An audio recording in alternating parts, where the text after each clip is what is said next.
Well, as more and more data comes online into the data trading ecosystem, we're finding it increasingly important to try to differentiate that data.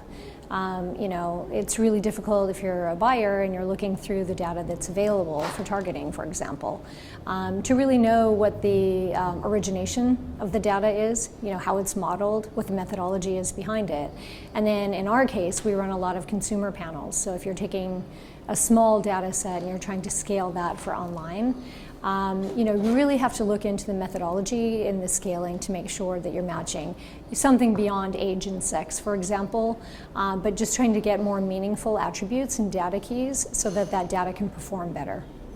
So we're still really digging into some use cases to try to prove that out with controls, but we really we're taking our time to approach that in the right way with our clients.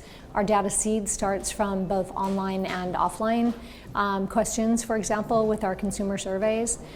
So it's really looking for partners who can scale on more than just age and gender, and look at other attributes like location, browser type, things like that, to be sure that the audience we're onboarding from the offline world has the same data quality when it's in the online world. Panel-based measurement is, I think it's still important, because when you look at the data that you can get quite high volumes of data, but it can be limited. So if we look at TV, for example, if you're looking at set-top box data, you're going to be limited to the providers who you have access to the set-top boxes for.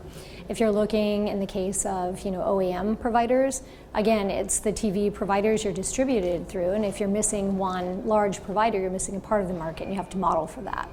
So it is important to start from panels that begin in a sense of representing both online and offline, and of course you're always going to have gaps you need to model for. But big data doesn't mean that it answers all the questions. Small data still can perform well, you just need to model it right. When it comes to brand advertising, I think you're trying to solve for a little bit more than what you can prove in digital currently.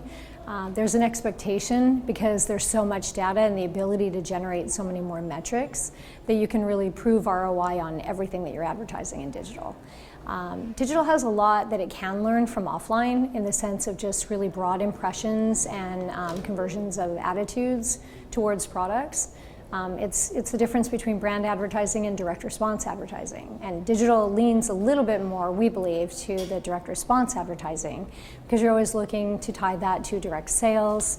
Ad effectiveness is a little bit more of a metric that can define both brand and DR.